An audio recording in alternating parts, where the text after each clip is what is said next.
সঙ্গিনী, হ্যাঁ আমি তোমার সহধর্মিনী। বেশ,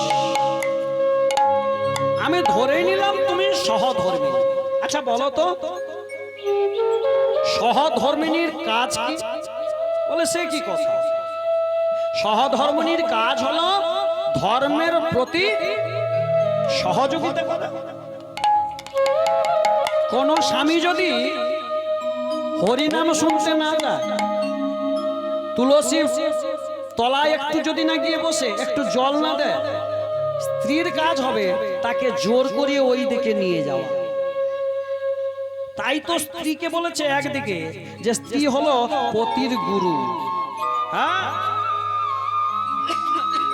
স্ত্রী যদি পারে একটা স্বামীকে অন্ধকার থেকে আলোর দিকে নিয়ে আসতে পারে, যেটা করেছিল হিরণ্যকশিপু স্ত্রী কয়াধু। হ্যাঁ, যার জন্য ওই ভক্ত প্রহ্লাদ তৈরি হয়েছে। অসুরের ঘরে প্রহ্লাদ করে তৈরি হলো। হ্যাঁ, একটা স্ত্রী পারে কিন্তু ধর্মের দিকে অনুসরণ করে দেওয়ার জন্য। বেশ, তাহলে বলো তো, এই যে প্রসাদটা তুমি আমাকে দিয়েছো, এই প্রসাদটা কার প্রসাদ? যেই না বলেছে কার প্রসাদ, সঙ্গে সঙ্গে ওই ললিতা না বলার ভান করে উল্টো দিকে মুখ ফিরিয়ে দাঁড়িয়ে আছে। এই ললিতা, তোমায় আমি কি বলছি তুমি শুনতে পাচ্ছ না? বলো, তুমি তো একটু আগে বললে সহধর্মিনী, যে ধর্মের সহায়তা করে সে নাকি সহধর্মিনী। আচ্ছা বলো, এই যে প্রসাদটা তুমি আমার সেবার জন্য নিয়ে এসেছো, এই প্রসাদটা কার প্রসাদ? ললিতা বলছে আমি বলতে পারবো না। বাহ বাহ বাহ বাহ ললিতা, এই হলো তোমার ধর্মের সহায়তা, এই হলে তুমি সহধর্মিনী। বেশ, তুমি যখন বলতে চাইছো না, তুমি যখন বলতে চাইছো না, তাহলে এই তোমার সামনে আমি বলে রাখছি, আমি আর এখানে থাকবো না, আমি আর এখানে থাকবো না, আমি তোমাকে ছেড়ে চলে যাব। আর এই কথা শোনা মাত্র ললিতা ছুটে গিয়ে স্বামীর দুটি চরণ যুগলে জড়িয়ে ধরে হাল হাল করে কাঁদছে। স্বামী, একটা স্ত্রীর যদি তার পতি চলে যায়, তার আর দুঃখ রাখার স্থান আছে? ওগো স্বামী, তুমি আমায় চরণ ছাড়া করো না স্বামী, তুমি যেও না, তুমি যেও না স্বামী। বেশ, তাহলে বলো বলো, এটা কার প্রসাদ? স্বামী, জানি না একটা মেয়ে ছেলে যদি তার বাবার আর্থিক সম্পত্তি বেশি থাকে, সেই আর্থিক সম্পত্তিকে তুচ্ছ মনে করে একটা গরিব বাড়ির ছেলের হাত ধরে চলে যায়,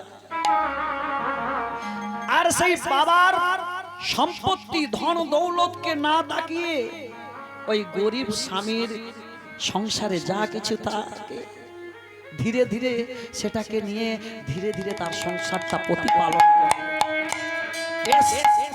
আজকে আমি আমার বাবার কথায় নয়, তোমাকে আমি বলবো যে এটা কার প্রসাদ।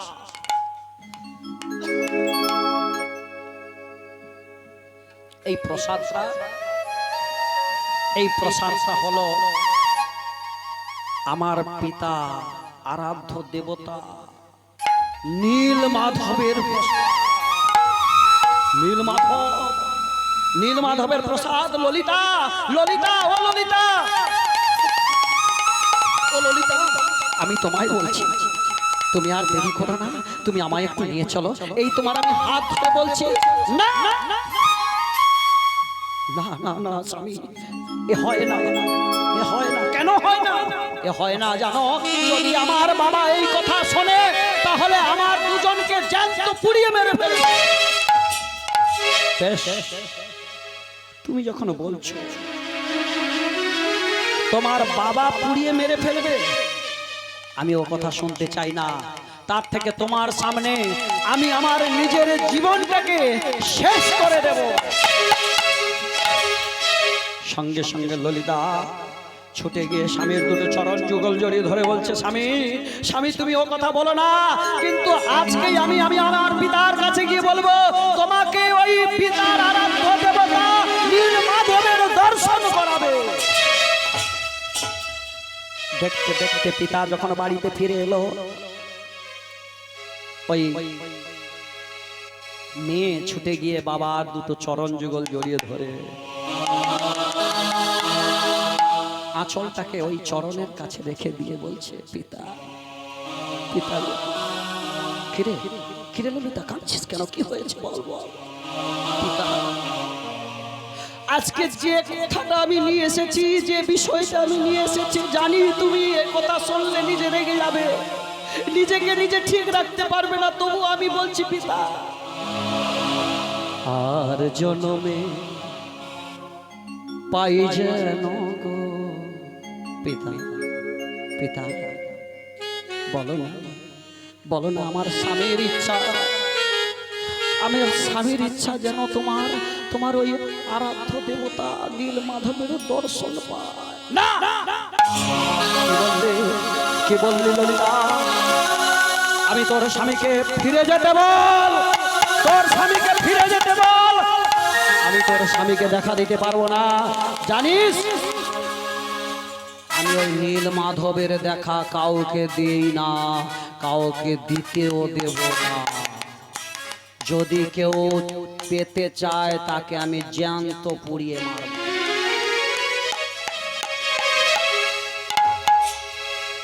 ব্রাহ্মণ দাঁড়িয়েছিল, ব্রাহ্মণ তখনই চিৎকার করে বলছে, শোনো রাজন, আজকেই আমি আমার প্রকাশ করছি যে নীলমাধবের জন্য আজকে আমি দ্বিতীয়বার বিয়ে করেছি।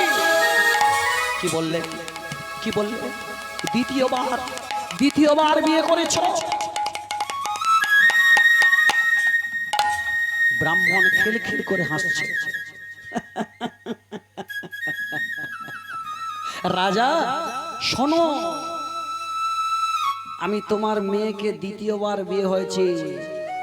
একটা ব্রাহ্মণ একটা বৈষ্ণবের দ্বিতীয়বার বিয়ে করা কিন্তু ঠিক নয়, কিন্তু তা সত্ত্বেও আমি বিয়ে করেছি, কারণ একটাই আমার ইচ্ছা, যদি তোমার ললিতার হাত ধরতে পারি তাহলে আমি ওই নীলমাধবের দর্শন পাবো। কিন্তু যখন আমি নীলমাধবের দর্শন পেলাম না, আমি আর এখানে থাকবো না, আমি সব কিছু ত্যাগ করে দিয়ে আমি চলে যাব আমার প্রথম পক্ষের স্ত্রী মাধবীর কাছে।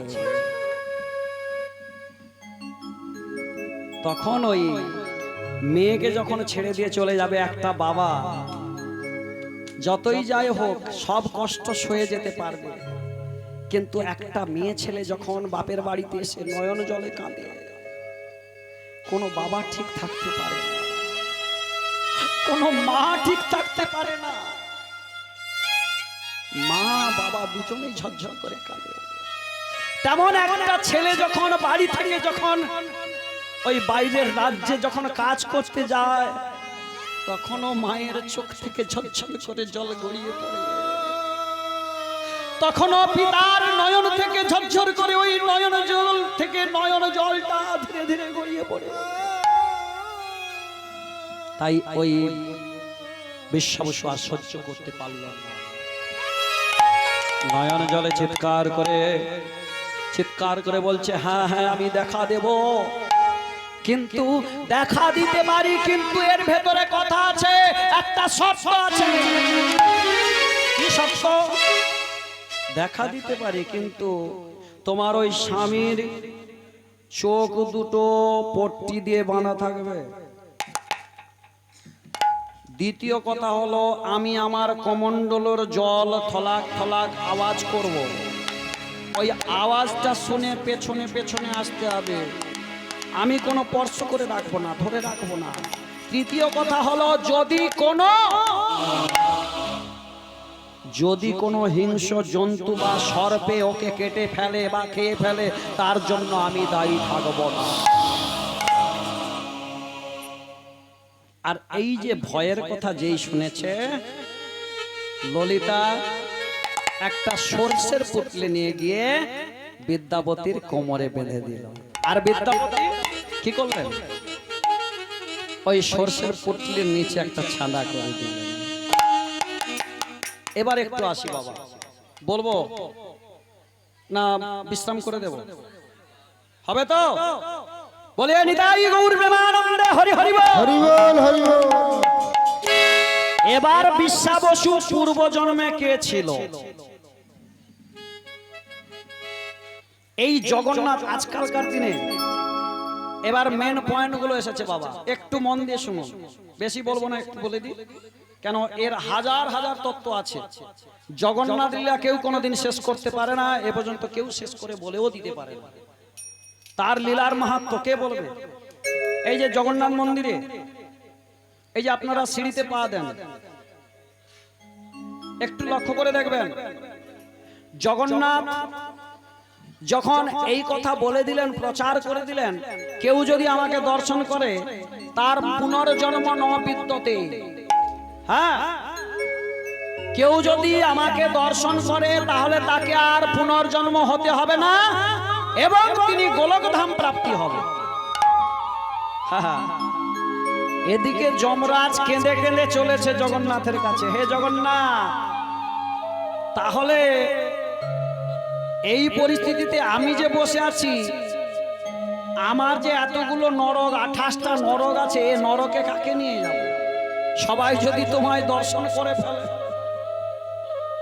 জগন্নাথ তখন হেসে হেসে বলছে, শোনো শোনো যমরাজ, তোমাকে একটা কথা বলে দি, ওই আমার সিঁড়িতে দেখবে যে কালো শিলাগুলো যেগুলো রয়েছে, তাতে যদি কোনো ব্যক্তি পদার্পণ করে তাকে কিন্তু তোমার ওই জমপুরীতে যেতে হবে। নিতাই গৌর প্রেমানন্দে হরি হরি হরি।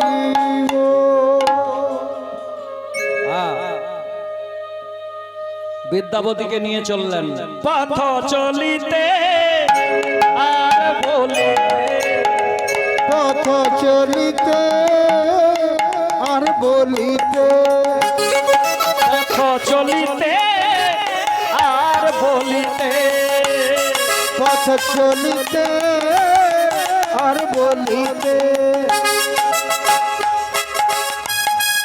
মুখে গাও গাও কৃষ্ণ নাম, হরি নাম, কৃষ্ণ নাম, মুখে হরি নাম, নিতাই গৌর হরি হরি হরি মধুর নাম, পথ চলিতে আর বলিতে, পথ চলিতে আর বলিতে, কভু বিশ্বাসে কভু নিঃশ্বাসে, কভু বিপদে কভু সংসদে, কভু নিঃশ্বাসে কভু বিশ্বাসে, কভু বিপদে কভু সংকটে। বিশ্বা বসু নিয়ে চলেছে। বিশ্বা বসু মনে মনে চিন্তা করছে, যদি এই আমার জামাই আর্যপুত্র যদি দেখা পেয়ে যায় নীলমাধবে, তাহলে কিন্তু আর নীলমাধব থাকবে না, কিন্তু আমার যে প্রতিজ্ঞা, কোনোদিন আমি আমার পাশ ছাড়া করব না। এবারে আসুন, কেন এই রকমটা হলো? পূর্ব জন্মে রামচন্দ্র ত্রেতা যুগে,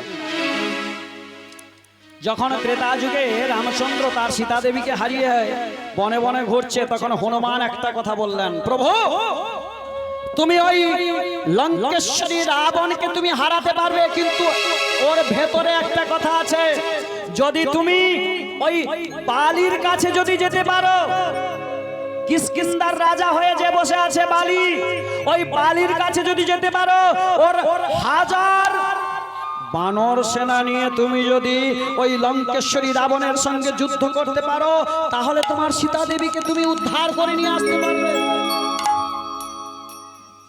ভগবানকে যেই বলা, মর্যাদা পুরুষোত্তম রামচন্দ্র কি করলেন জানেন? সঙ্গে সঙ্গে তিনি ওখানে রাজনীতি করলেন। কি রাজনীতি? একটা বড় ভাই যদি ছোট ভাইকে বাদ দিয়ে নিজে সবকিছু আত্মসাৎ করে নেয়, সেটা ঠিক?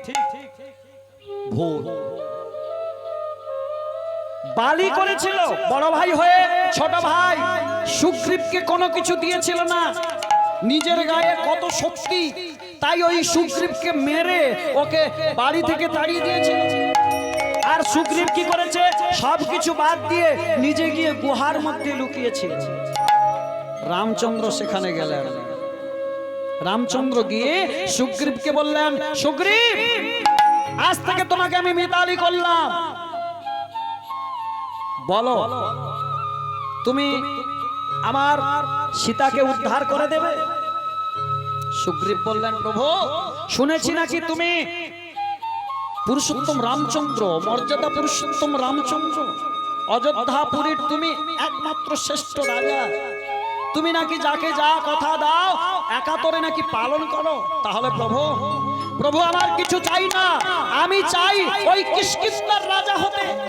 পারবে, পারবে তুমি আমায় ওই রাজ্য অভিষেক করাতে? আমি রাজ্য সিংহাসনে বসবো, রাজার সিংহাসনে বসে আমি রাজ্য প্রতিপালন করব।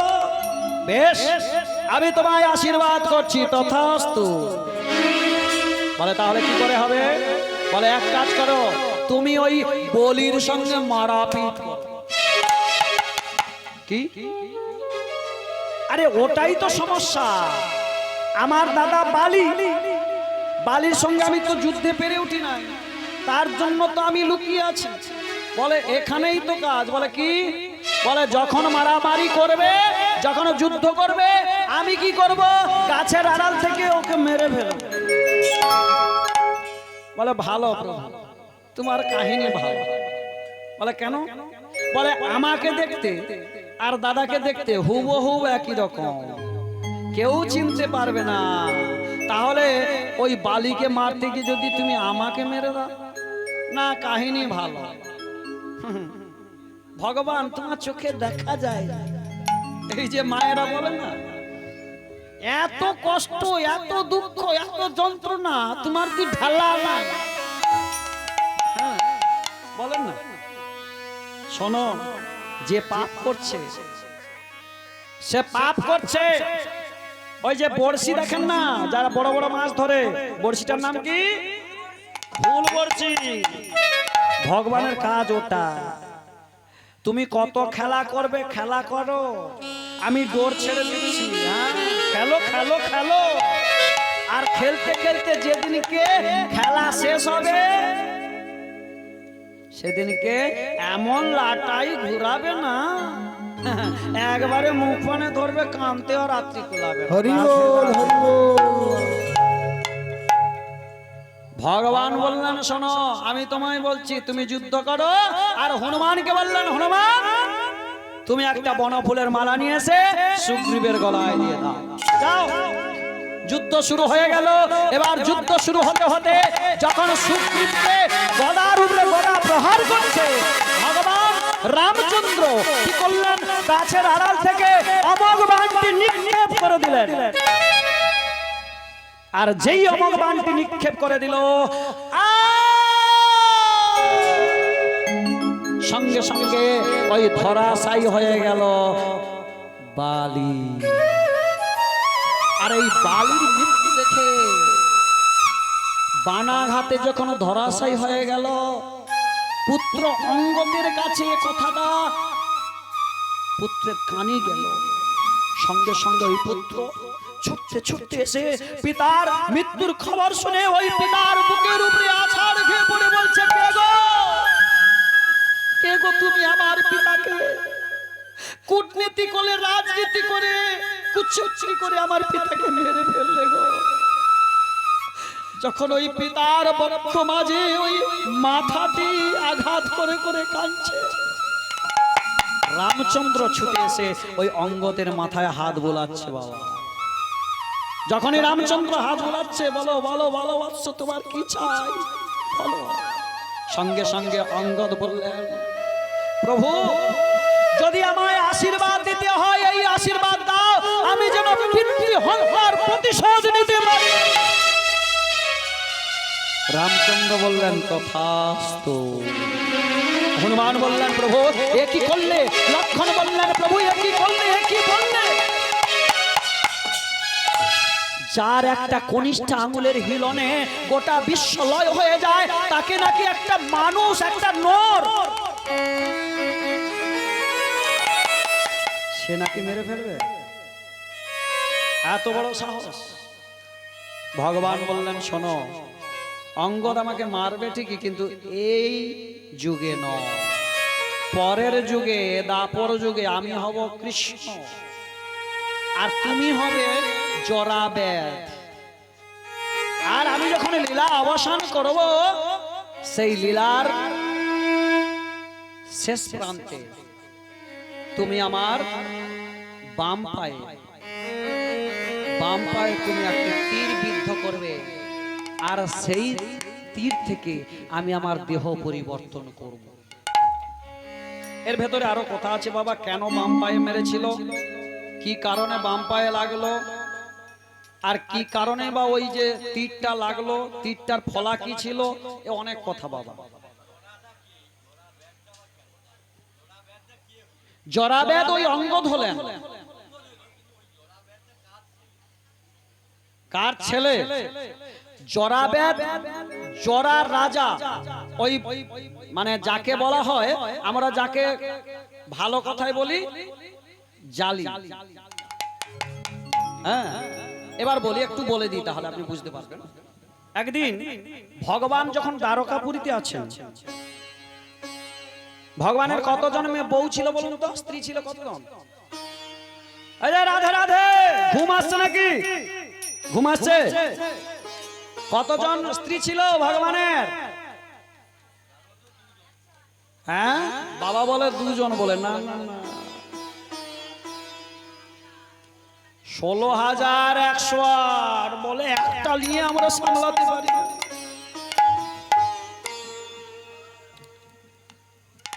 সর ভগবানের 6টি ঐশ্বর্য ছিল,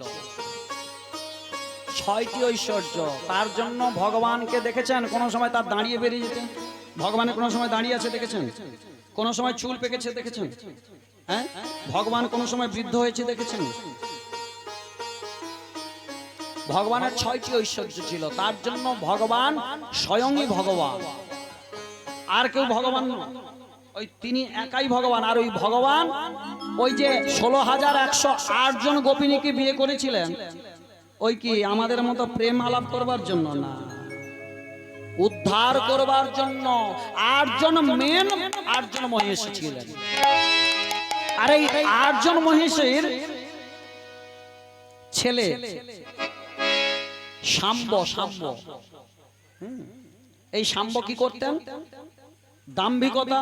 আমার বাবা রাজা, আবার ভগবান, তাহলে আমার কি আর মাটিতে পা পড়ে? সুরাপান করে এবার বৈষ্ণব ব্রাহ্মণকে, ঋষিকে ঠকাতে লাগলেন। ঋষিকে ঠকাচ্ছে, কি করছে? ওই শাম্বকে দেখতে মেয়ের মতো, ওকে একদিন ওর বন্ধু বান্ধবরা ওকে মেয়ের মতো সাজিয়ে দুর্বাসা মুনির কাছে নিয়ে গেছে।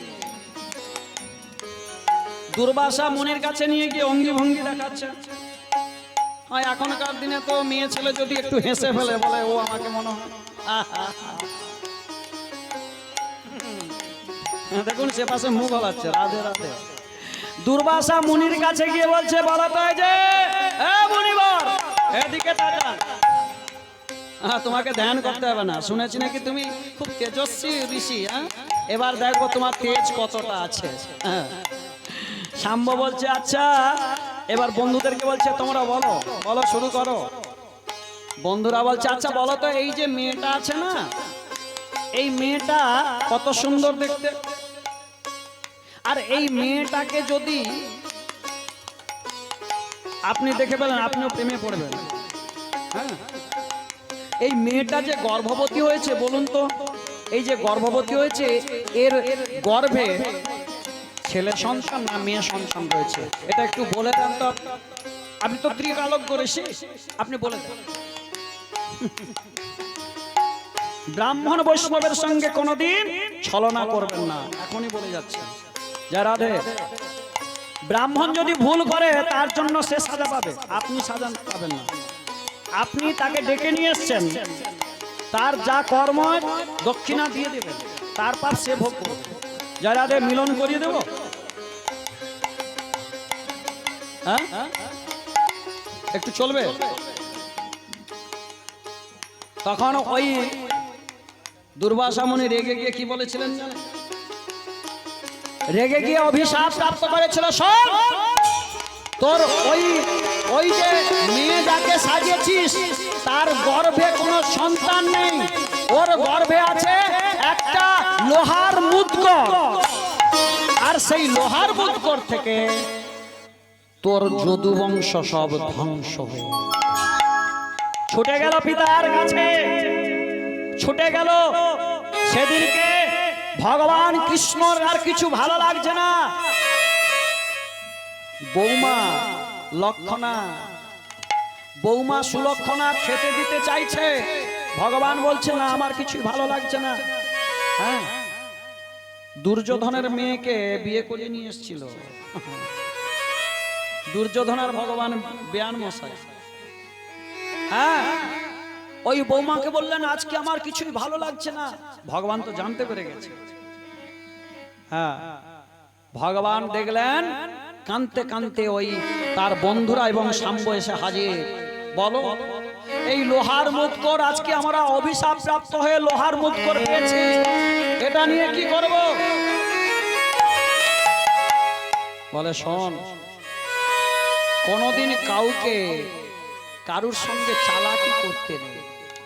চালাকি যদি করিস, সে যদি মনে ব্যথা পায়, সেই ব্যথা থেকে অনুতাপ হয়ে তোর কিন্তু বংশটা ধ্বংস হয়ে যাবে। আর আজকেই তাই হয়েছে। তবু আমি বলছি শোন, কালের পরিস্থিতিতে সবাইকে যেতে হবে, কিন্তু ওই যে মুদ্গরটা ওকে যমুনার জলে ঘষে ঘষে ঘষে ঘষে ওকে শেষ করে ফেলে। ছুটে গেলেন আর যমুনার ওই কূলে গিয়ে পাথরের উপরে ঘষতে লাগলেন। লোহার মুদ্গর ঘষতে ঘষতে ঘষতে ঘষতে ওই ফেনাগুলো থেকে কি হলো? ওই সর গাছ, যেখানে মারামারি করতে করতে ওই যদুবংশ ধ্বংস হয়ে গিয়েছিল।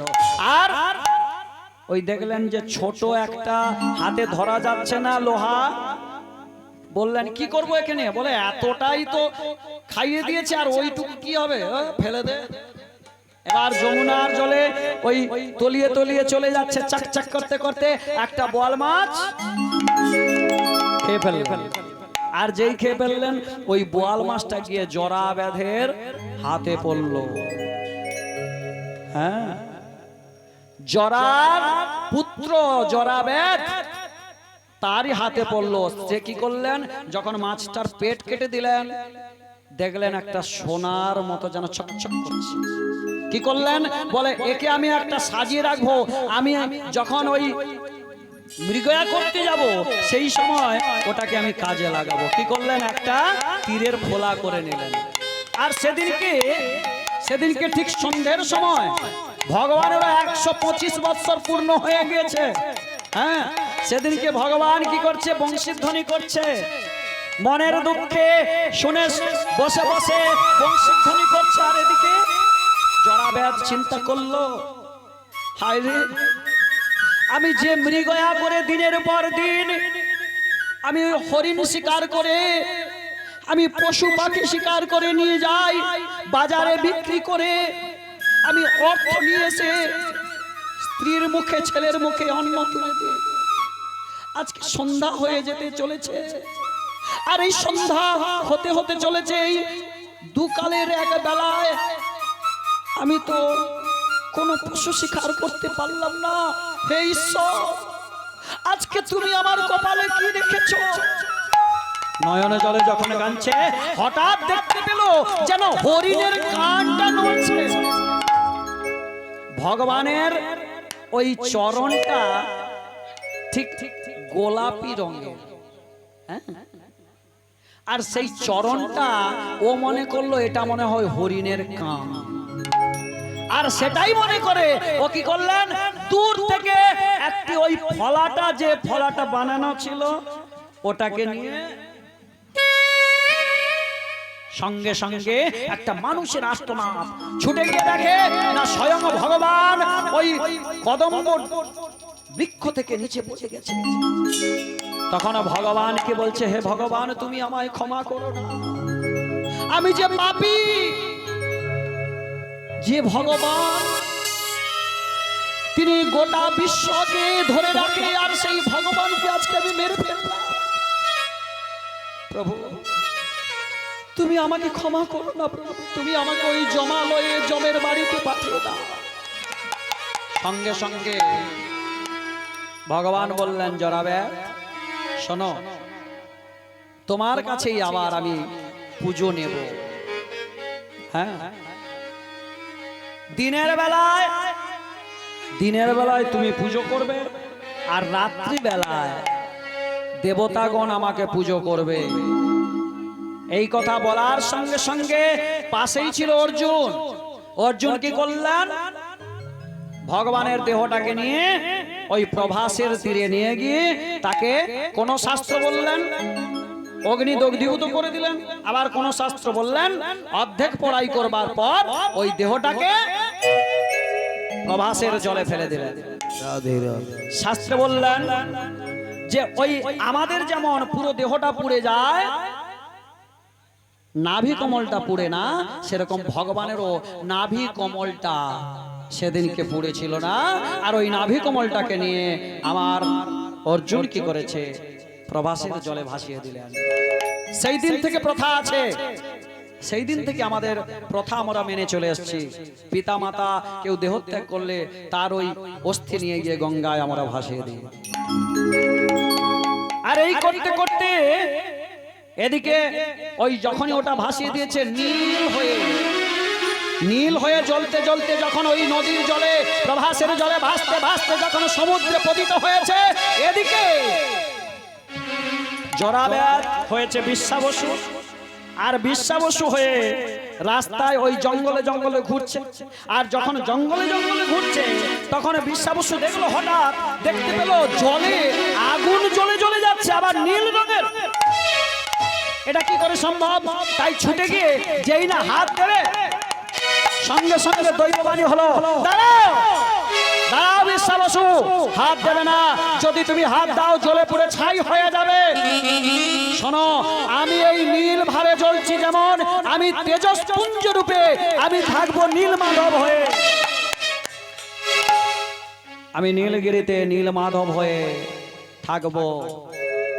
যদি কেউ দেখে ফেলে তোমায় ব্যতীত, আর কেউ যদি আমায় দেখে ফেলে, আমি সেদিনকে তোমার কাছে থাকবো না। আমি সেদিনকে চলে যাব ওই রাজা ইন্দ্রদ্যুম্নের বাড়িতে, সেখানে গিয়ে আমি জগন্নাথ রূপে প্রতিষ্ঠিত হব। এবার বলবেন, এই জগন্নাথ মূর্তি কি করে হলো? এই যে আজকালকার দিনে বিগ্রহ সবাই তৈরি করে। ক্ষমা করবেন বাবা, একটা কথা বলি, এই যে 21 গৌরাঙ্গ, 101 গৌরাঙ্গ, এগুলো যে হচ্ছে, সত্যি কি ভগবান হচ্ছে? মহাপ্রভু যখন সন্ন্যাস ধর্ম নিয়েছিলেন 24 বছর বয়সে, সেই সন্ন্যাস নেওয়ার পর মায়ের কাছে এসে শুধু মায়ের বদনটা দেখতে চেয়েছিল, বিষ্ণুপ্রিয়াকে দেখতে চেয়েছিল। অদ্বৈত আচার্যকে বলেছিলেন, যাও তুমি, কিন্তু তুমি শুধু আমার মাকে নিয়ে আসবে, আমি বিষ্ণুপ্রিয়ার বদন দেখব। আজকে দেখুন, নাকি 21 জন মেয়ে ছাড়া মহাপ্রভু কাঁদে উঠবে না। আবার মহিলা ছাড়া কোনো কথা না, হয়েছে তাই। হে সমাজ, একটু চিন্তা করো, কোথায় এসে আমরা দাঁড়িয়েছি, কোথায় বা যাব? যে মহাপ্রভুকে একটা হরিতকি দেবার জন্য গোবিন্দ দাস তার কাছে রেখেছিল, নিজের জন্য নয়, ভগবানের জন্য, সেই ভগবান গোবিন্দ দাসকে ত্যাগ করেছিল। আর আমরা নাকি মহাপ্রভুকে নিয়ে এত ছেলে খেলা করব? আর এই কথাগুলো আবার বলতে গেলে আবার অনেকে তেড়ে আসে। কেন? सच का है तुम्हारे तो लट्ठा, झुक्का जगत भुला है, गरस गली गली शुरा बैठल बिका। चोर के छाड़े साधु के बांधे पोतिक के लगाए फांसी, धन्य कलिजुग तेरे तमाशा देखे दुख लागे और हंसी। সবাই সবটাই জানে। একটা নারকেল ভাঙতে হলে কিভাবে ভাঙতে হয় সেটা সবাই জানে। এখনকার দিনে আর ভগবানকে নিয়ে ছেলে খেলা হচ্ছে। এখনকার দিনে ভগবানকে রথ টানছে জুতো পরে। কোথায় এসে আমরা দাঁড়িয়েছি? गोका दुए कुत्ता का पुसे उसका बाछुरी रहेगा भूखा। शाला संबंधी को अच्छा खिलाए बाप रहेगा भूखा। अपनी पत्नी प्रेम ना पावे चिच्चा कावे दासी। निजेर पत्नी प्रेम पावे ना दासी के अनेक टाका देवे किने देवे। अपना पत्नी प्रेम ना पावे चिच्चा कावे दासी। धन्य कलिजुग तेरे तमाशा देखे दुख लगे और हंसी। निताई गौर हरि बोल हरि बोल।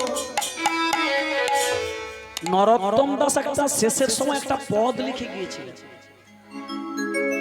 যে লক্ষ্মীর বার ব্রত করবে এই কলিযুগে ঘটবে, যে লক্ষ্মীর বার ব্রত করবে তার বাড়িতে লক্ষ্মী থাকবে না। যে দুষ্ট বুদ্ধিতা করবে, যে লক্ষ্মী বার মানবে না, অখাদ্য কুখাদ্য খাবে, তার বাড়িতেই লক্ষ্মী পদার্পণ করবে। রাধে রাধে হচ্ছে সরস্বতী তিনিও যার জ্ঞান থাকবে না, যার বিবেক থাকবে না, বৈরাগ্য থাকবে না, শাস্ত্র অধ্যয়ন করবে না, তাদের কাছেই সরস্বতী থাকবে। মানুষ তাকে বলবে এই বড় বিজ্ঞ। হ্যাঁ হচ্ছে, কিছুই জানে না, একটু বেশ ধারণ করে নিয়েছে, বেশ হয়ে গিয়েছে। তাহলে আমরা কোথায় গিয়ে দাঁড়িয়েছি? ক্ষমা করবেন বাবা, আজকালকার দিনে যে কীর্তনিয়া ব্রাহ্মণ বৈষ্ণব এই জগৎটা উচ্ছন্নে যাওয়ার কারণ হচ্ছে ওরা। নিতাই গৌর প্রেমানন্দে হয়ে আমাদের মতো কতিপয় বৈষ্ণব, কতিপয় কীর্তনিয়ারা, কতিপয় ব্রাহ্মণের জন্য আজকে দেশের এই অবস্থা। সত্য কথা কেউ বলতে চাইছে না, সবাই জানে কিন্তু সত্য কথা কেউ বলবে না। বললেই যদি মেরে দেয়।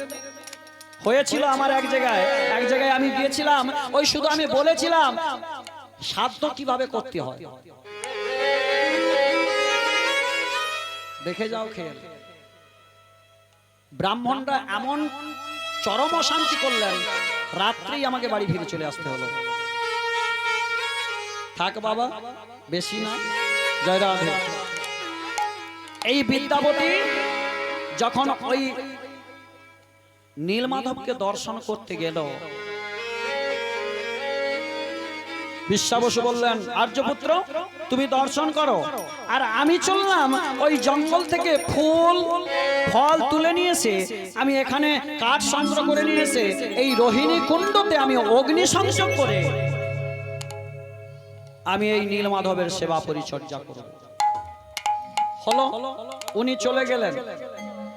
আর এই বিদ্যাপতি দূর থেকে লক্ষ্য করলো একটা রোহিণী কুণ্ড রয়েছে, যেখানে সবাই অগ্নি সংযোগ হয়ে আছে।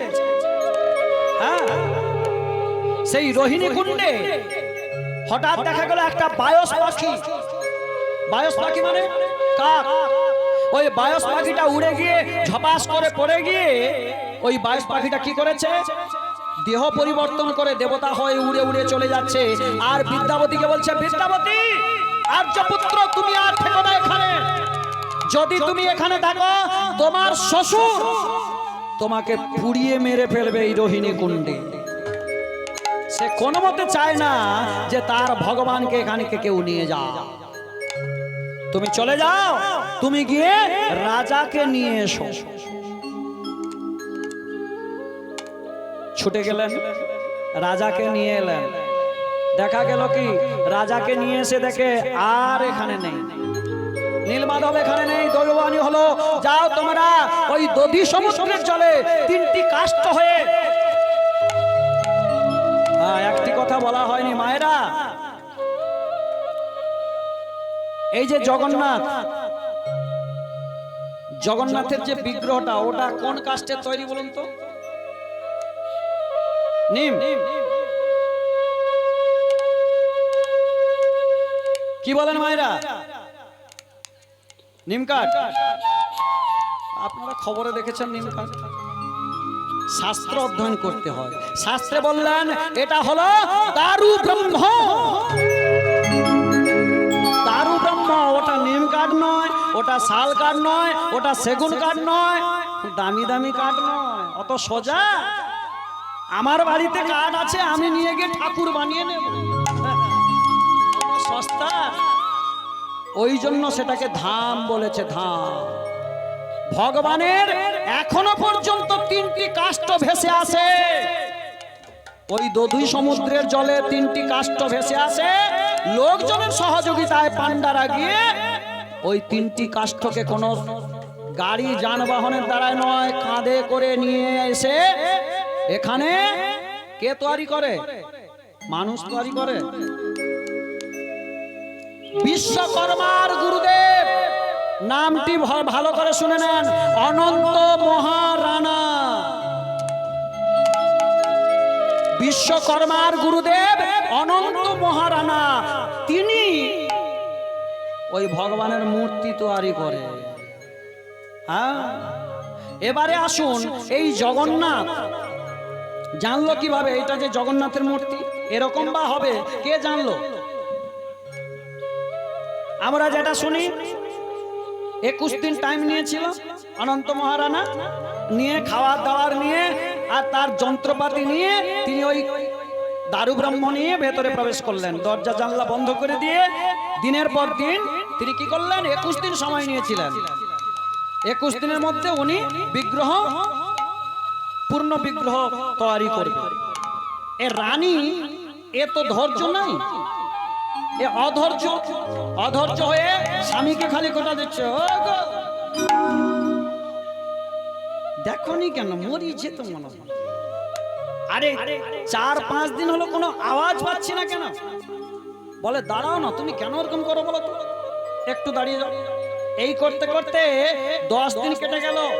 ঠিক 15 দিনের দিন রাজা মশাই চিন্তা করলো, আমার স্ত্রী গুন্ডিচা তো ঠিক কথা বলছে, এক কাজ করা যায়, তাহলে আমি গিয়ে দরজা খুলে দিই। আর যেই না দরজা খুলে দিয়েছে, কেউ নেই, শুধু দেখতে পেল যে তিনটে মূর্তি দাঁড়িয়ে আছে, যাদের হাতগুলো অসম্পূর্ণ অবস্থায় আছে, চোখগুলো বড় বড়, পা দুটি নেই, দেখতে কালো। সেই মূর্তি দেখে মূর্ছা হয়ে গেল। দৈববাণী হলো, ইন্দ্রদুম্ন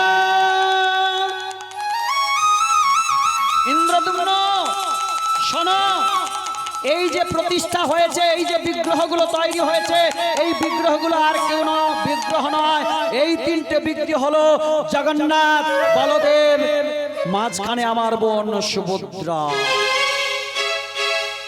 যাও তুমি নারদের কাছে গিয়ে, নারদের কাছ থেকে তুমি এক এক করে প্রতিষ্ঠা কিভাবে করতে হবে তুমি সব জেনে নাও। এবার মায়েরা বলবেন, নারদ কোত্থেকে জানলো?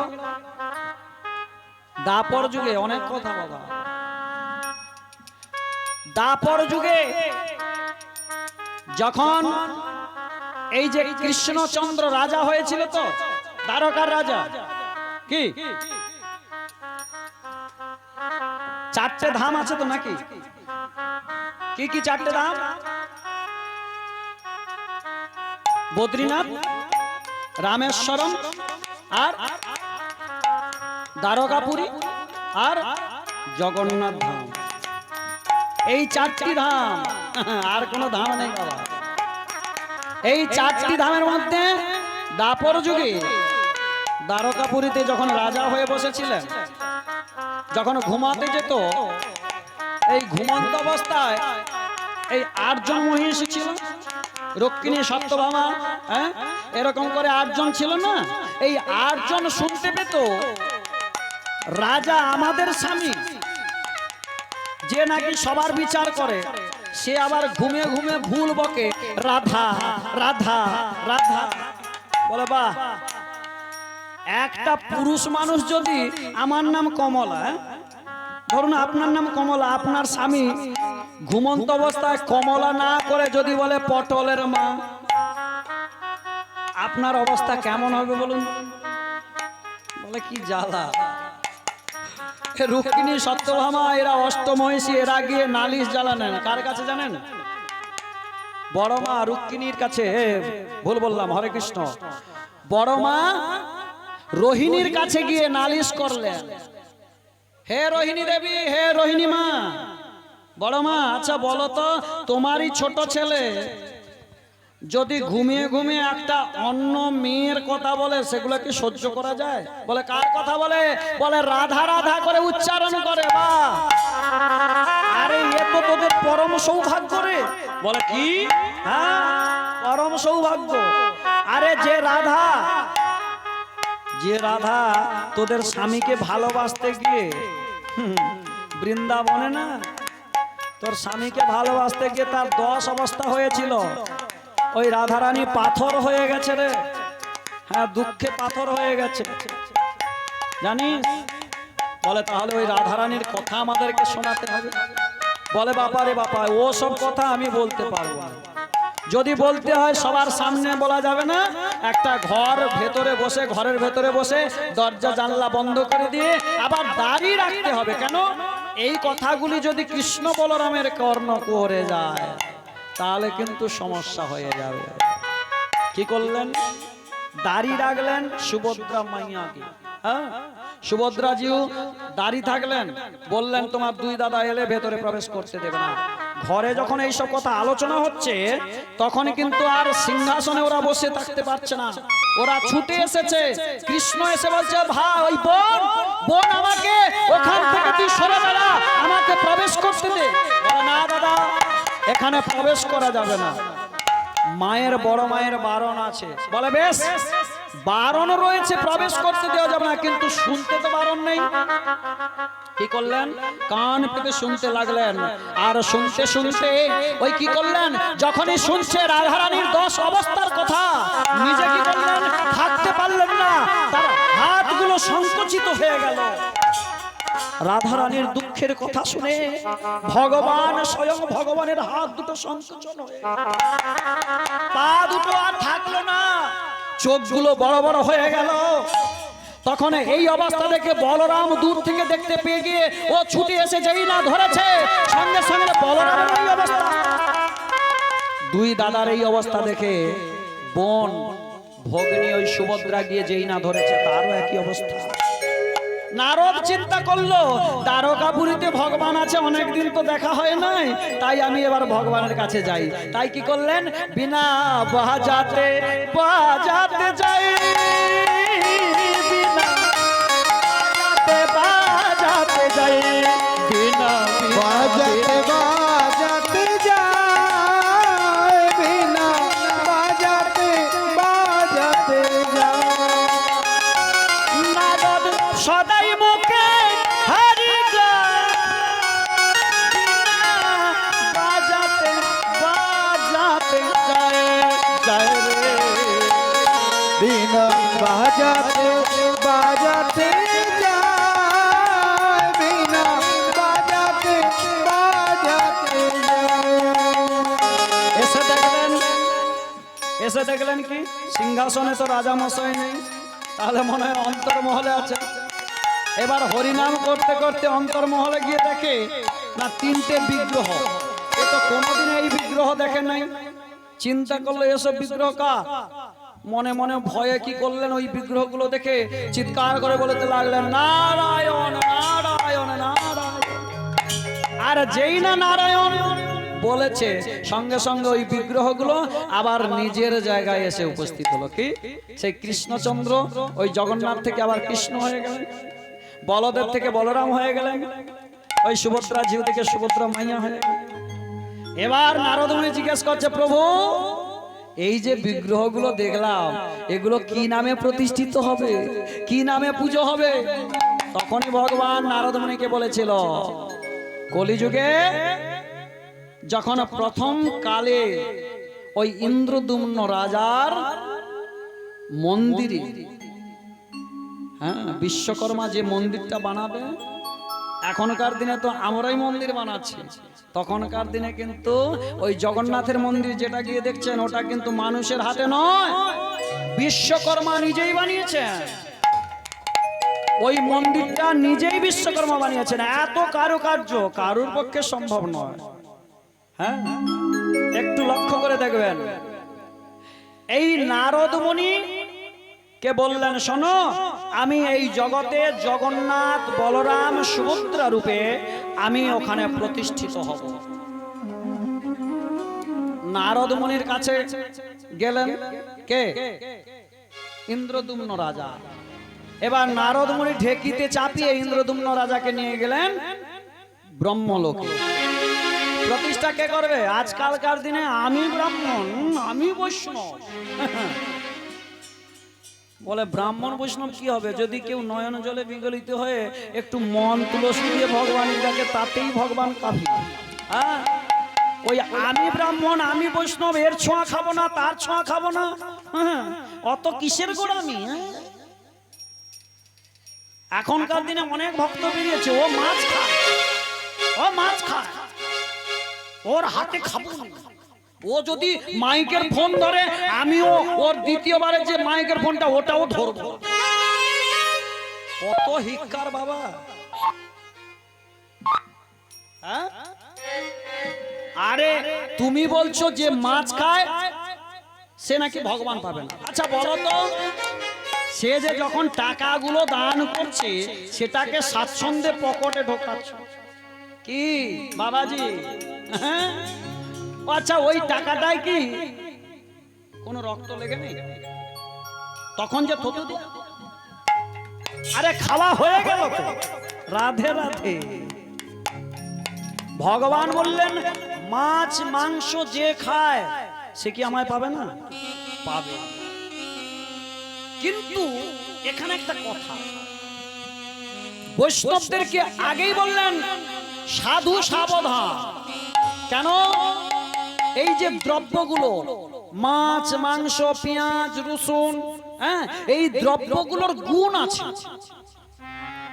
এই গুণটা ধীরে ধীরে তোমাকে কমিয়ে দিতে হবে। কিরকম? একটা দৃষ্টান্ত, একজন এক প্যাকেট সিগারেট খায়, তার ফুসফুসি একদম ফটাস হয়ে যাবে। সেই মুহূর্তে তাকে ডাক্তারের কাছে নিয়ে যাওয়া হয়েছে।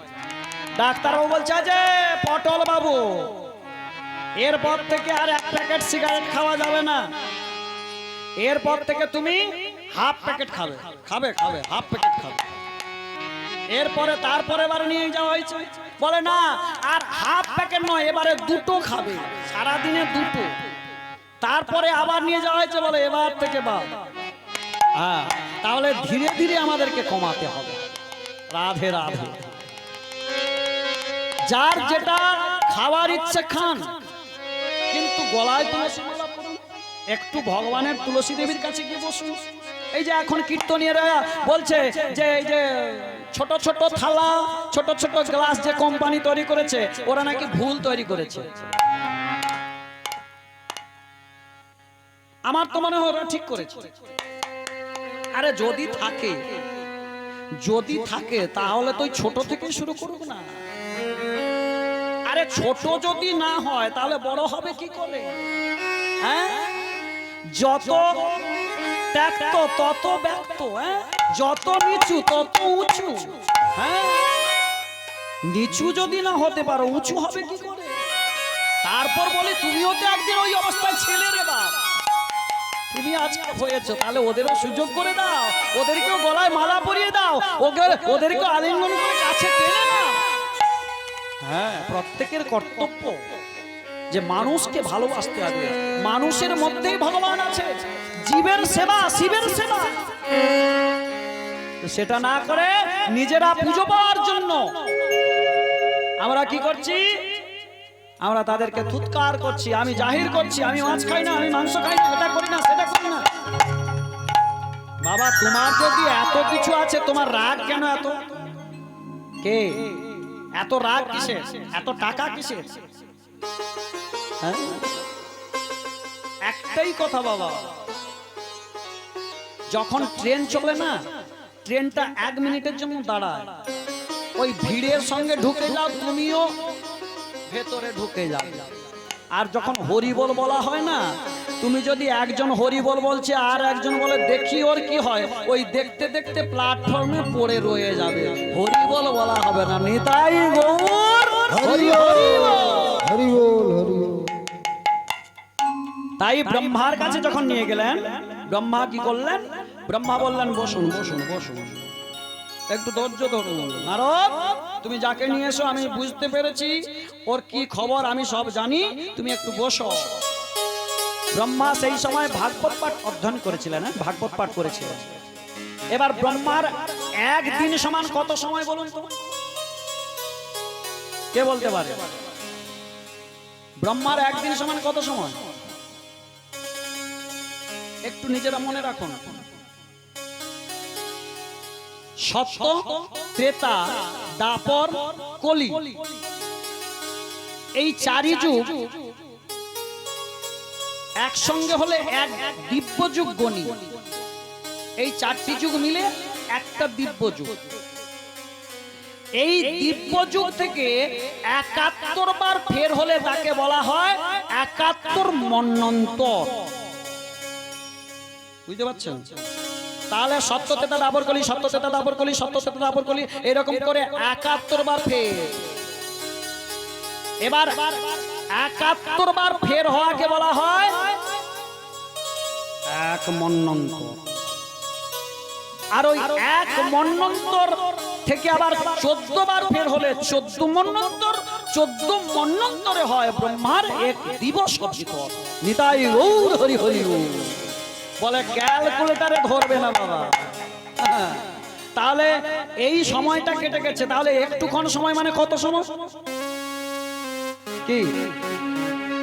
এবার দেখা গেল কি, এখানে যে মন্দির তৈরি হয়ে গেছে, বিগ্রহ প্রতিষ্ঠা হবে, এ মন্দির তো সমুদ্রের ধারে, বালি সব উড়ে এসে ওই মন্দির কিন্তু ঢাকা পড়ে গেছে। দেখুন, খেল দেখুন, এ কি অত সোজা জিনিস? সবার হাতে হয়ে যাবে বাবা। আরো একটা কথা বলতে ভুলে গেছি বাবা, হরে কৃষ্ণ। এই যে জগন্নাথ বিগ্রহ, ওর বিগ্রহের ভেতরে এখনো জ্যোতিষপুঞ্জ আছে, সেই কৃষ্ণের যে নাভিকুণ্ড এখনো রয়েছে। ও জগন্নাথ আমি বানিয়ে দিলাম, হয়ে গেল জগন্নাথ, বাবা এখনো আছে, দেখে আসবেন। 12 বৎসর অন্তর ওই জগন্নাথের দেহটা পরিবর্তন করানো হয়। হ্যাঁ, যেদিনকে পরিবর্তন করানো হবে সেই সময়টাও আছে। সেই সময় থাকবে আষাঢ় মাস। আষাঢ় মাসের মল মাসে অন্ধকারের সময় ভগবানের দেহটা পরিবর্তন করানো হবে। যদি কেউ জগন্নাথ ধামে গিয়ে থাকেন, দেখে আসবেন, মন্দিরের পেছনেই ভগবানের সমাধি স্থল আছে, যেখানে ওই পুরনো কলেবরগুলো ফেলে দেওয়া। হ্যাঁ, আর ওই জ্যোতিষপুঞ্জ যে প্রবেশ করাবে সে কিন্তু সব থেকে বৃদ্ধ পান্ডা। আর ওই পান্ডা 1 মাসের বেশি সে বেঁচে থাকে না, সেও মারা যায়। এটাই গৌর হরি বল। এই তো মন্দির তো সব বালিতে ভর্তি হয়ে গেছে। এদিকে দেখা গেল অনেক রাজা সেখানে রাজত্ব করে মরে গেছে। এবার এসেছে এক মুসলমান রাজা, তার নাম গালমাধব। এই গালমাধব একদিন ওই রাজ্যের কাজ করতে গিয়ে ও কি করেছে, একটা ঘোড়ার কাঁধে চড়ে যখন যাচ্ছে টগবগ করে ছুটতে ছুটতে, সেই সময় হঠাৎ ওই বালুকা রাশির উপর দিয়ে ছুটতে ছুটতে হঠাৎ করে ওই ঘোড়া সহ নিজে পড়ে গেছে বালিতে। পেছনে ফিরে দেখে কে ফেললো, কেউ ঠেলে দিল নাকি? কেউ তো নেই। কি হলো তাহলে? লক্ষ্য করে দেখলো একটা ওই যে সুদর্শনের উপরে যে ধ্বজাটা থাকে না, সুদর্শন চক্রের উপরে যে ধ্বজাটা যেখানে পাল্টানো হয়, ওই ফলাটা বেরিয়ে আছে এই রকমটা, আর ওটায় ঘোড়ার খুর লেগে পড়ে গিয়েছে। গাল মাধব চিন্তা করলো, বাপ রে বাপ, এটা কি এমন একটা কি জিনিস? এই বলে কি করলেন, সব লোকজনের সহযোগিতা নিয়ে ওই মন্দিরটাকে খুঁড়ে পরিষ্কার করলেন। বালিগুলোকে খুঁড়ে পরিষ্কার করে দেখেন একটা মন্দির। সেই দিন থেকে সেখানে রাজত্ব করতে লাগলেন, আমি গাল মাধব, আমারই মন্দির। এদিকে ব্রহ্মা তার দেবতাগণকে নয়ে তিনি এলেন ওই যেখানে নেমেছিলেন, পৃথিবীর বৃহত্তম শ্মশান ভূমি যাকে বলা হয়েছে জগন্নাথ ধামের একটি শ্মশান ভূমি, সেটা হলো স্বর্গদ্বার। ওই জায়গায় ভগবানের প্রতিষ্ঠার জন্য ব্রহ্মা তার দেবতাগণকে নিয়ে, ইন্দ্রদুম্নকে নিয়ে, নারদ মুনিকে নিয়ে ওখানেই এসে পদার্পণ করেছিলেন। এই জন্য ওখানে গিয়ে দেখে আসবেন ওই স্বর্গদ্বার, ওটার নাম হয়েছে স্বর্গদ্বার, স্বর্গ থেকে এসেছিল বলে স্বর্গদ্বার। আর পৃথিবীর বৃহত্তম শ্মশান হলো ওটাই। হ্যাঁ, ওই যে আজকালকার দিনে আমরা বলি না তারাপীঠের শ্মশান, না, একটু খোঁজ নিয়ে দেখবেন, ইতিহাস পড়বেন একটু, বৃহত্তম শ্মশান হলো ওটাই। সেই শ্মশানে যদি গিয়ে থাকেন দেখবেন কিভাবে পোড়াই করেন জানেন?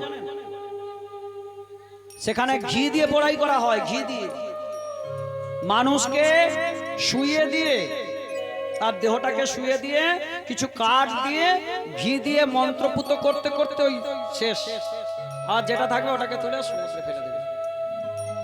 হ্যাঁ, ওখানে গিয়ে যদি কেউ মারা যায় তাকে আর পুনর্জন্ম হতে হবে।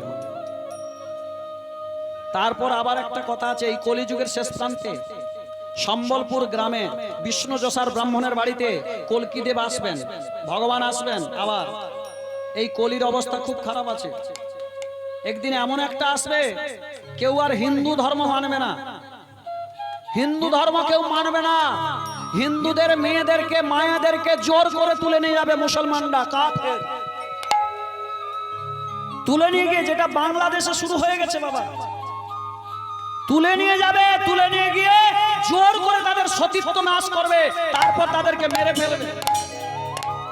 ভগবান যদা যদা হি ধর্মস্য গ্লানির্ভবতি ভারত অভ্যুত্থানং ধর্মস্য তদাত্মানং সৃজম পরিত্রাণায় সাধুনাং বিনাশায় চ দুষ্কৃতম ধর্ম সংস্থাপনার্থায় সম্ভবামি যুগে যুগে।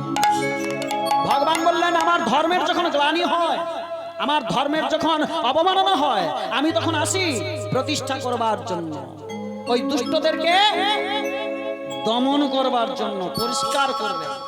তাই ম্লেচ্ছ নিবহনি ধনে কলয়সি কর বালম ধূমকেতু তুমি পিকমিপি করালম কেশবধীত কলকি শরীর জয় জগদীশ হরে নিতাই গৌর প্রেমানন্দে হরি হরি। এবার এলেন, এসে ধীরে ধীরে অনেক কথা বাবা, অনেক রাত্রি অধিক হয়ে গেছে, এখানে বিশ্রাম করবি নাকি? কটা বাজলো? হ্যাঁ, কি বলেন মায়েরা? আচ্ছা, শেষের কাহিনীটা একটু বলে দিন, একদম শেষ প্রান্ত। মাঝখানে অনেক কথা, এই যে চারটে দুয়ার, কি কি দুয়ার, কেন এই চারটে দুয়ারে কে কে আছে। এই যে গাল মাধব প্রথমে স্বীকার করতে চাইবে না, ব্রহ্মাকে দেখে ও ভয়ে পড়ে যাবে। ওখানে বায়স পাখি আসবে, বায়স পাখি এসে প্রমাণ দেবে যে এই মন্দিরটা যদি কোনো দেবতা বানায়, তাহলে এই মন্দিরের উপর দিয়ে কোনো যানবাহন, কোনো পশু পাখি উড়ে যেতে পারবে না। বায়স পাখি গিয়েছিল, জ্বলে পুড়ে ছাই হয়ে গেল। হ্যাঁ, অক্ষয় বট ওখানে শিকার উক্তি দেবেন, সিদ্ধ বকুল ওখানে শিকার উক্তি দেবেন। হ্যাঁ, আমরা দেখেছি, এটা ইন্দ্রদুম্নের মন্দির, বিশ্বকর্মা স্বয়ং বানিয়েছে। হ্যাঁ, উনি শিকার করবার পর ব্রহ্মার পায়ে গিয়ে পড়বে, ব্রহ্মা বলবেন যা, চারটি দুয়ারের মধ্যে একটি দুয়ার গিয়ে দেখে আসবেন যেখানে ওই চামচিকে গুলো ঝুলে আছে, চামচিকে, ওরা হলো সেই মুসলমান, ওরা হলো সেই গাল মাধবের বংশ পরম্পরায়। যা তোরা সোনা দানা সব গুছিয়ে রাখবি। রাধে রাধে। জগন্নাথ প্রতিষ্ঠিত হয়ে গেল। এবার প্রতিষ্ঠিত হয়ে যাওয়ার পরে সবাইকে আশীর্বাদ করছে। গুন্ডিচা কেঁদে কেঁদে বলে, ওগো প্রভু গো, আমি তো তোমার নাম করবার জন্য কত কটু বাক্য বলেছি রাজাকে।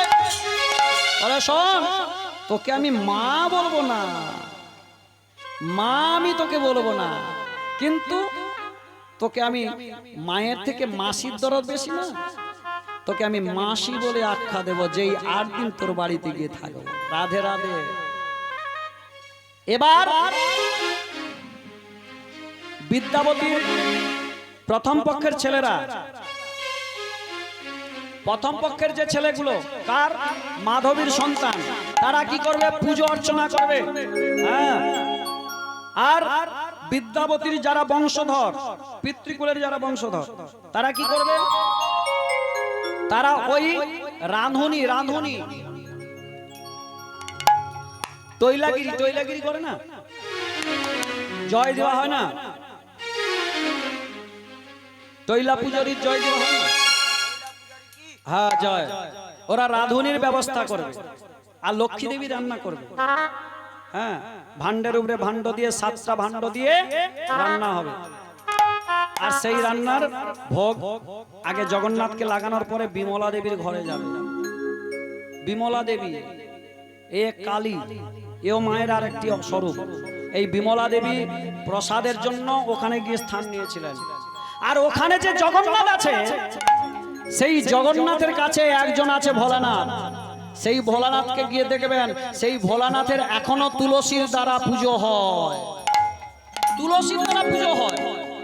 আমরা বলি একে তুলসী দেব, তাকে তুলসী দেব, এ করব, সে করব, গিয়ে দেখে আসবে। এই যে প্রসাদগুলো হয়, এই প্রসাদগুলো সবার এঁঠো, ওই যে বস্তা করে যে বিক্রি হচ্ছে না, ওগুলো সবার এঁঠো গুলো। হ্যাঁ, এই যে একাদশীর পরে যে আমাদের পালন করতে হয় প্রসাদ সেবা করে, ওগুলো সবার এঁঠো। হ্যাঁ গো, কুকুর খাচ্ছে, মানুষ খাচ্ছে, ওগুলো যা পড়ে আছে ওগুলোকে ভালো করে ঝাঁটিয়ে ওগুলোকে বস্তায় পুরে বিক্রি হচ্ছে আনন্দ বাজারে। নিতাই গৌর হরি হরি হরি বল। ইন্দ্রদুম্ন রাজা দাঁড়িয়ে দাঁড়িয়ে কাঁদছে। কি রে বেটা, কি হয়েছে, কাঁদছিস কেন? আমার 18 জন ছেলে, যদি 18টা ছেলে এক এক করে তোমার সেবা পুজোয় ব্যস্ত থাকে, তাহলে 18 ভাগ হবে। 18টা ভাগ যদি হয়, সাধারণ ভক্তকে ভক্ত বললে গণ্য করবে, ওদেরকে তো ঢুকতে দিতে চাইবে না। হ্যাঁ, ওদেরকে ঢুকতে দিতে চাইবে না। তার থেকে এক কাজ করুন, ওই 18টা ছেলেকে বিসূচিকা রোগে মেরে দেন। বাহ, দেখুন এত গাঢ় ভক্তি, ভগবান হয়ে নিজের ছেলেকেও মেরে দেওয়ার কথা বলছে ভগবানের জন্য। হ্যাঁ, 18টা ছেলে বিসূচিকা রোগে, তারা এক এক করে মুখ থেকে রক্ত উঠতে উঠতে তারা সবে মারা গেল। এক এক করে নিয়ে গিয়ে চন্দ্রভাগা, যে জায়গায় 18টা নালা আছে, ওই নদীটার নাম চন্দ্রভাগা। ওই চন্দ্রভাগার নদীতে তখন জল ছিল না বাবা, এক এক করে একটি একটি সমাধি দিল, সেখান থেকে একটি স্তূপ হয়ে গেল। তার নাম হলো 18টা ছেলে থেকে 18 নালা। এবার ধ্বজ যারা পাল্টায়, ধ্বজ এরা কারা?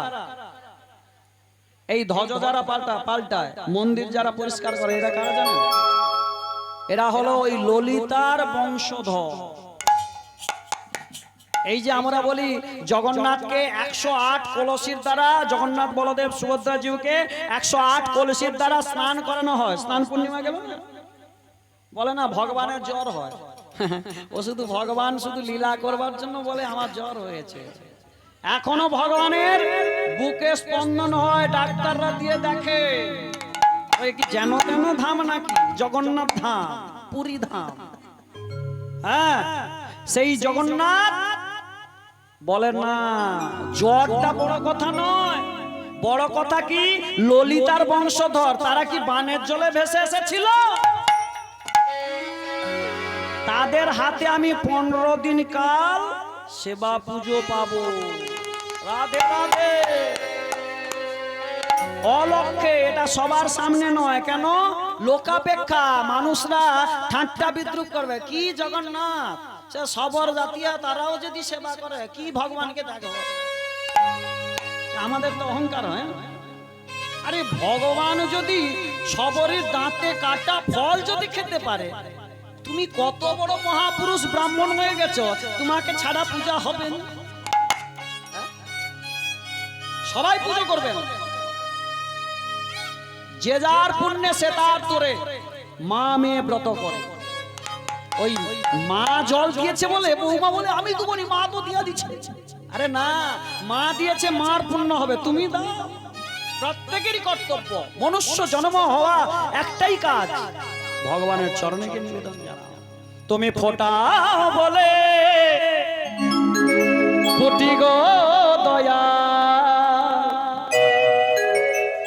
ঝড়মলে চুরি তুমি ফোটা বলে ফুটি গো দয়াল, ঝড় বলে ঝরি তুমি হাসা বলে হাসি দয়া, কানা বলে কাঁদি। ফোটাও বলে ফুটাই গৌর হরি হরি বল, হরি বল, হরি বল। ঝড় বলে ঝরি তুমি ফোটাও বলে ফুটি গো দয়া, ঝড় বলে ঝরি তোমার অন্তপুরে আমার কিছু জানা নাই গো প্রভু। তুমি বিচারপতি, বিচার শালায় চোর সাজো গো প্রভু। ফোটা বলে ফুটাই ঝড় বলে ঝরি তুমি হাসা বলে হাসি দয়াল, ঝড় বলে ছুরি। তুমি ফোটা বলে ফুটি গো দয়াল, ঝড় বলে ঝরি। সবাইকে আশীর্বাদ করে দিলেন। দেখে এক কোণে ইন্দ্রদম্ন রাজা দাঁড়িয়ে দাঁড়িয়ে কাঁদছে। কিরে বেটা, আবার কি? তোর তো মনের বাসনা পূর্ণ হয়েছে। নয়ন জলে ভাসতে ভাসতে বলছে, প্রভু প্রভু গো, তুমি এমন একটি বর দাও যাতে আমি ভিখারি হয়ে যাই। এ কি বললি রে? ভিখারি হয়ে যাবি? হ্যাঁ গো, আমি যদি রাজকার্য সামলাই আমি কোনোদিন তোমাকে পাবো না। আমি যে তোমাকে দেখতে পাবো না, আমি ওই রাজার রাজত্ব নিয়ে আমি অহংকার নিয়ে বসে থাকবো। তার থেকে ভালো তুমি আমায় ভিখারি করে দাও, তুমি আমায় ভিখারি করে দাও। বেশ, আজ থেকে তোকে আমি আশীর্বাদ করলাম। তুই যদি না 5 মুষ্টি ভিক্ষা করে নিয়ে আসিস, না যদি আমার ভান্ডে পড়ে, তাহলে কিন্তু লক্ষ্মী দেবী রান্নাঘরে ঢুকবে না। সেই দিন থেকে প্রথা হয়ে আছে, সেই দিন থেকে আছে এখনো। ওই ইন্দ্রদুম্ন রাজার বংশধরেরা, তারা রাজা নেই, তারা ভিখারি হয়ে 5 মুষ্টি ভিক্ষা নিয়ে এসে, চাল নিয়ে এসে ওই ভোগশালায়, ওই হান্ডির মধ্যে, ভান্ডির মধ্যে দিয়ে দেয়। আর তাই ইন্দ্রদুম্ন রাজা কেঁদে কেঁদে কি বলছে, আমি দিন ভিখারি, আমার নাই করি,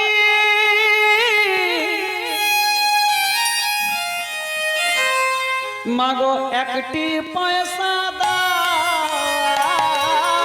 আমি দিন ভিখারি, নিতাই গৌর হরি হরি বল।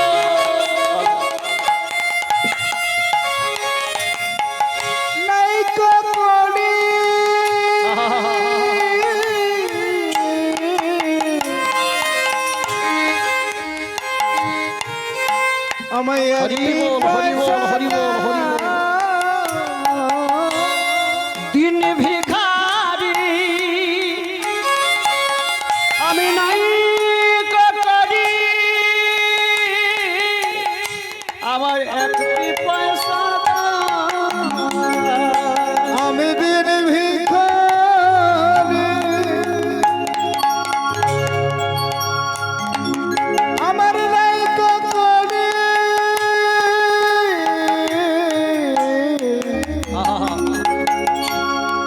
একটি পয়সা নিজের জন্য চাই নাই আমি চাই যে আমি ভগবানের ইয়ারি। আমি নিজের জন্য চাই না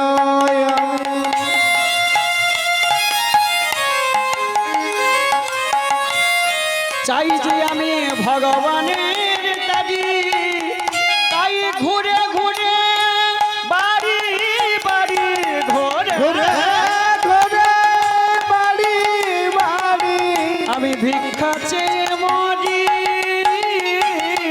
আমি দিন ভিখারি তাই গৌর হরি হরি একটি পয়সা দিন ভিখারি নাই করি একটি পয়সা যারা আমায় ভিক্ষা দেবে তাদের শাখা সিঁদুর অক্ষয় রহিবে। যারা আমায় ভিক্ষা দেবে তাদের শাখা সিঁদুর অক্ষয় থাকবে। আর যারা আমায় ভিক্ষা দেবে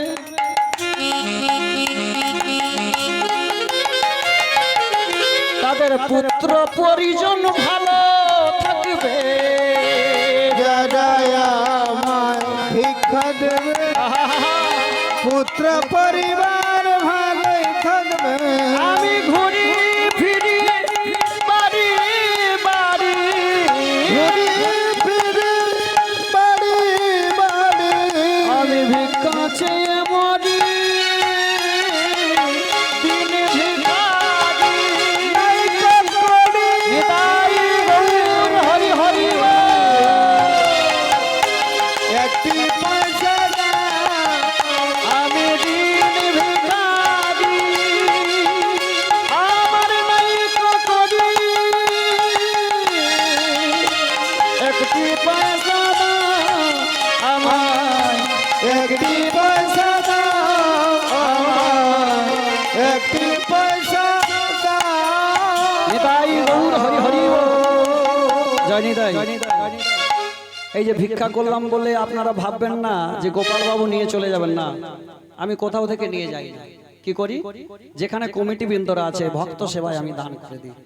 যিনি কমিটি আছেন তিনাকে বলবো আপনি আসুন, এই ভিক্ষার যে অর্থগুলি রয়েছে আপনারা এই ভক্ত সেবায় লাগিয়ে দেবেন। এটাই গৌর প্রেমানন্দে হরি হরি বল। হরি বল। আর একটা কথা বলে যাই আপনাদের, এই যে আজকে ছেলেরা, যে ছেলেরা এখনো যৌবনে পদার্পণ করেছে, সেই ছেলেরা আজকে এই জগন্নাথের মাসি বাড়ি তৈরি করেছে।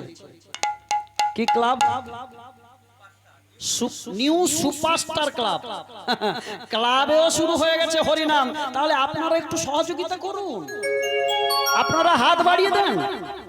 আপনারা যদি না হাত বাড়িয়ে দেন তাহলে ছেলেগুলোর তো কষ্ট হবে। তাহলে আপনাদেরকে মা বলে আখ্যা দেওয়া হয়েছে। ভগবান বললেন ভক্ত মোর মাতা পিতা, ভক্ত মোর গুরু। ভক্তরা নাম রেখেছেন বাঞ্ছাকল্পতরু। ভগবানের সেবার ব্যবস্থা করে দেন। মা হয়ে আমরা, মা হয়ে বাবা হয়ে আমরা খেয়ে নেব, ভগবান তাকিয়ে থাকবে। দেন, হাত ভরে দিয়ে দেন। নিতাই গৌর প্রেমানন্দে। আরে ভক্ত আর ভগবানের মিলন মাধুরী, ভক্ত আর ভগবানের মিলন মাধুরী, ভক্ত আর ভগবানের মিলন মাধুরী। কান বদলে সবাই মিলে বলুন হরি হরি, কান বদলে সবাই মিলে বলুন হরি হরি। জয় সচিনন্দন জয় গৌর হরি, জয় সচিনন্দন জয় গৌর হরি। বিষ্ণুপ্রিয় প্রাণ ধন নদিয়া বিহারি, বিষ্ণুপ্রিয় প্রাণ ধন নদিয়া বিহারি। জয় সচিনন্দন। আচ্ছা মায়েরা একটু হবে তো সবাই মিলে হরি হর